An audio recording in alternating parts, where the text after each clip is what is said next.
자, 이번에는 국민의힘 전봉민 의원 얘기도 좀 해보겠습니다. 이동석 기자, 이 전봉민 의원과 관련해서 무슨 의혹이 있던데 이거 어떤 의혹이 있는 거예요?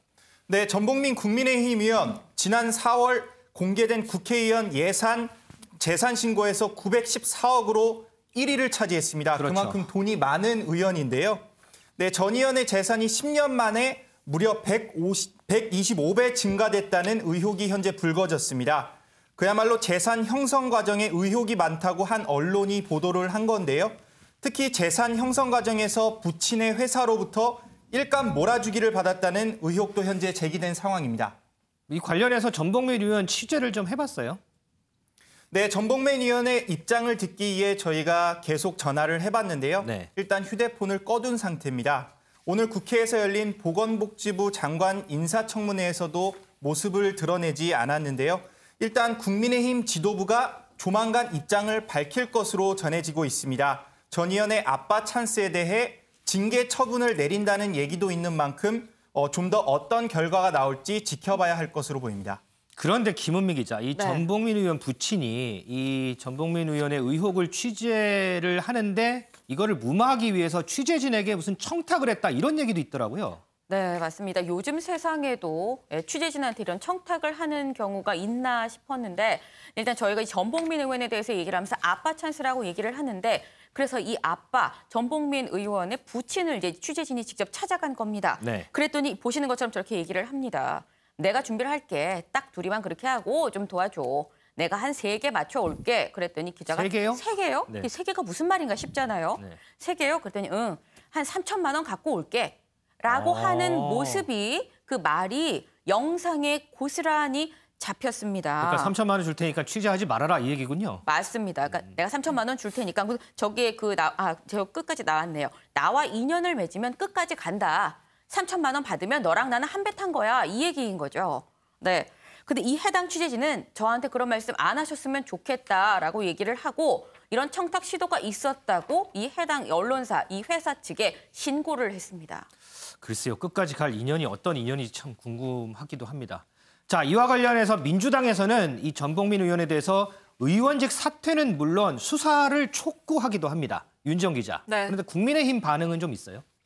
네, 먼저 말씀하신 것처럼 이 민주당은 전 의원에 대해서는 의원직 사퇴를 그리고 국민의힘에는 전 의원에 대해서 출당 조치 등 징계를 해야 한다는 입장입니다. 이 또한 이 전 의원의 아버지가 이 보도 무마를 하려고 했던 것 이것도 김영란법 위반 혐의로 즉각 조치해야 한다 이런 입장인데요.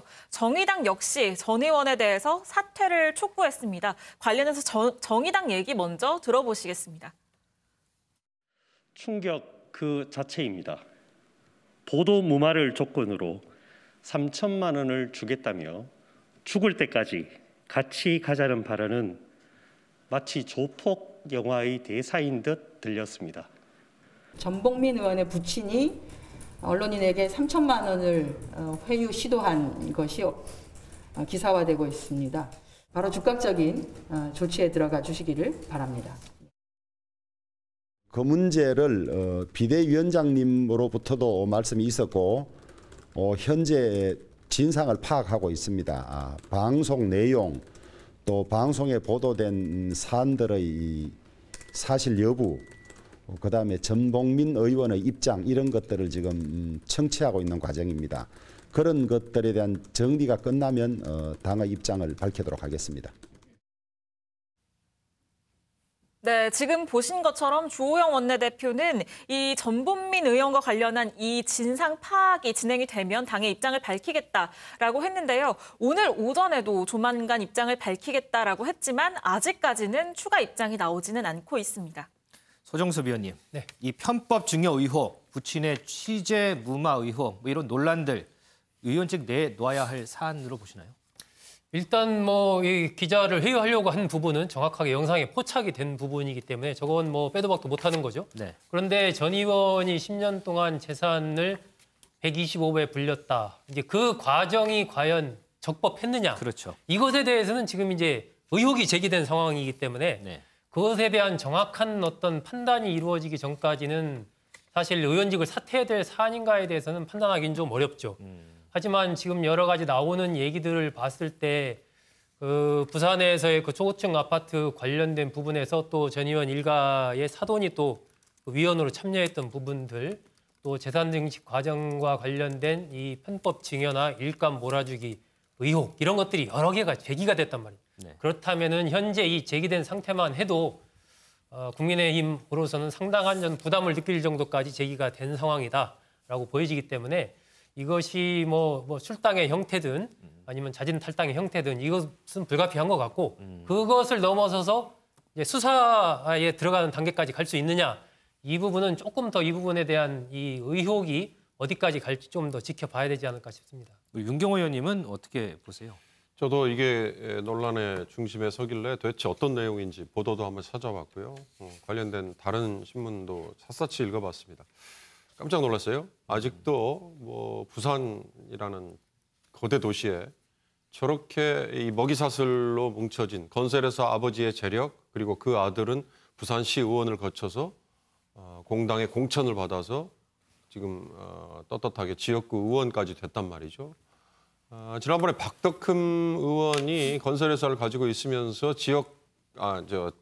국회의원 활동을 하며 본인의 이해관계가 얽힌, 본인이 대주주로 있는 기업의 이익을 위해서 활동을 했던 게 고스란히 문제가 되지 않았습니까? 그렇죠. 저는 전병민 의원도 결국 그 전철이 고스란히 밟아지는 게 눈에 빤히 보이더란 말이죠. 제가 이렇게 단정적으로 얘기를 하기에는 굉장히 위험합니다만, 그동안에 지금 짓고 있다는 세동의 주상복합 대형 건물이 인가를 받는 과정이라든지, 그리고 전봉민 의원과 부친과 또 가족들 간에 얽혀 있는 여러 지분 구조, 이런 것들을 보면 앞으로 결국 뭐 표현이 좀 지나칠 수 있습니다만 고양이에게 생선을 맡긴 그런 꼴이 된 게 아닌가 싶어서, 저건 지역에 있는 유권자들께서 결국 판단을 하셔야 될 문제다. 전봉민 의원이 이미 지역구 의원이기 때문에 본인이 사퇴 그렇게 쉽게 하지 않을 겁니다. 다만 과연 국회의원 활동을 제대로 할 수 있겠느냐, 이런 도덕적인 비난을 받고 국회의원 활동을 제대로 할 수 있겠느냐, 이거에 대해서 전 다시 한번 우리 대한민국 지금 제도에 없는 국회의원에 대해서도 주민 소환제가 적용이 다시 돼야 될 필요가 있다라는 걸 이번 건에 통해서 다시 한번 느꼈습니다. 이 전봉민 의원이 이 재산 형성 과정에서 문제될 게 없다, 이런 얘기를 했는데, 오늘 열린 이 보건복지부 장관 인사청문회에는 왜 나온 건 아닌지, 뭐 다른 이유가 있는 건지 참 궁금합니다. 조금 전에 주호영 원내대표 얘기 들으신 것처럼 국민의힘에서 입장을 낸다고 하니까요, 이게 어떻게 정리가 될지 입장이 들어오는 대로 저희가 전해드리도록 하겠습니다.